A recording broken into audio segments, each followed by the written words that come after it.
நீ சொல்கிற மாதிரி நாங்கள் ஆட்சிக்கு வருவோம்னு நினைக்காத. உன் ஸ்டைல்லே நான் சொல்கிறேன், வாய்ப்பில்லை ராஜா. கீழ்ப்பாக்கத்தில் வேண்டாம் உனக்கு வாய்ப்பு இருக்குது. திமுகவை அழிக்கணுங்கிறத உன்னால் நினச்சி கூட பார்க்க முடியாது. ஒன்றும் இல்லை, உன்னோட அப்பா வந்தாலும் முடியாது. இதுதான் உண்மை. இனி வருவாங்க, வந்து சேருவாங்க. என்னுடைய பணி இதை விட பிரபாசமாக இருக்கும். நாங்கள்லாம் பொறுப்பு எதிர்பார்த்து வரல. நாங்கள் உழைக்கணும். என் மக்கள், என் குழந்தைகள் என்ன பண்ணுறோம் நல்லா இருக்கணுங்கிறதான் வந்தேன். தேர்தலில் ஒன்று திரண்டு ஒற்றையாக இருந்து 1000 வாக்குகள் நான் வந்து சேகரித்து மக்கள் மத்தியில் கொண்டு போய் சேர்த்தேன். நம்பி போனேன், நல்லா இருக்கும், இது ஒரு எதிர்காலமாக இருக்கும், எனக்கு அப்புறமேலே என் குழந்தைகள் நல்லா இருக்கும் அப்படின்னு சொல்லிட்டு பெரியாருடைய தத்துவம் இருக்குது அப்படின்னு சொல்லி தான் நம்பி போனேன். இன்றைக்கி பெரியார்னால தான் நான், தந்தை பெரியார்னால தான் நான் படித்தேன்.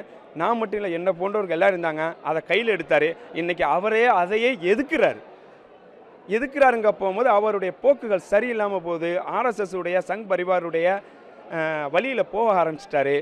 அப்போ போக ஆரம்பிச்சிட்டாக்க போகும்போது இதே எங்களுக்கு சிந்திக்கிற தன்மை இருக்குது. அந்த அறிவை ஊட்டுனது தந்தை பெரியார் தான்.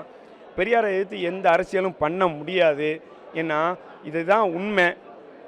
ஒரு ஆட்சி நடக்குதுன்னா, தலைவருடைய ஆட்சி திமுக ஆட்சியில் ஆளுங்கட்சியில் இருக்குன்னா தவறை சுட்டி காட்டணும், நல்லது செஞ்சால் பாராட்டணும். இதுதான் ஒரு மனிதனுடைய இயல்பு. அதை வந்து இவர் ஒழுங்காகவே செய்கிறே இல்லை. ஏடிஎம்கேவே திட்ட, நீ அரசியல் கட்சிக்காரனாக இருந்தால் நீ டிஎம்கேவே விமர்சனிக்கணும், பிஜேபியே விமர்சனிக்கணும், எல்லா கட்சியும். அது என்ன திமுக மட்டும்னா என்ன? இதே ஒரு சின்ன உதாரணம் சொல்கிறேன். எப்படின்னா, அவர் சொன்ன வாயிலேருந்து ஒரு டைலாக், ஒரு எல்டிடி வந்து இஸ்லாமியர்களை வந்து பள்ளிவாசலில் பூந்து துப்பாக்கி சூடு நடத்துனாங்கன்னு சொன்னார். அப்போ அவர்கிட்ட கேட்க போகும்போது மீடியாக்காரவங்க கேட்குறாங்க, இது என்ன அப்படின்னு சொல்லி முகமது நபி என்ன சொன்னார்னா, இதை கடந்து போங்க. இப்போ அவர் உயிரோடு இருந்தவரை இல்லாதவரை பற்றி பேசக்கூடாண்டார். இதே தலைவர் கலைஞர் சில தவறுகள் இருக்கலாம், அவர் இறந்துட்டார். அவருடைய தளபதி வந்து இதில் சரியான ஆட்சி செய்கிறாரு.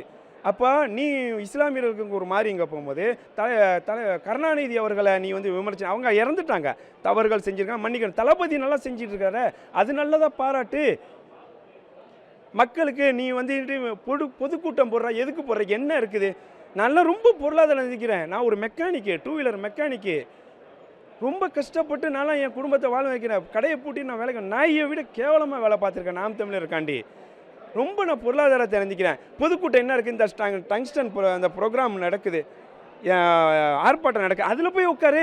சும்மா நீ வந்து இருந்துக்கிட்டு அப்படின்னுக்கிட்டு தான் எதுக்கு? இது எங்களுக்கு எதுக்கு வேணும்? நின்று டென்ட்டை போட்டு உட்காரு.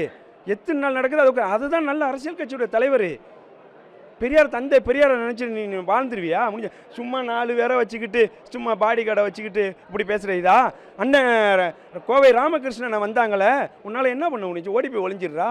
உண்டா சவாலுக்கு கூப்பிட்றா? ஒரு அரசியல் அண்ணன் ஐயா திருச்சி வருண் ஐபிஎஸ்ஸை நீ இப்படி இவ்வளோ துமுறில் நீ பேசுறியா? ஒரு அதிகாரியை, ஒரு குடும்ப விஷயம் நீ எல்லாம் வந்து தவறான வழியில் நடத்துகிறாங்கிறது எங்களுக்கு புரிஞ்சிச்சு. அதை விட்டு நாங்கள் வெளியே வந்துட்டோம். இனி நிறையா பேர்கள் வருவாங்க.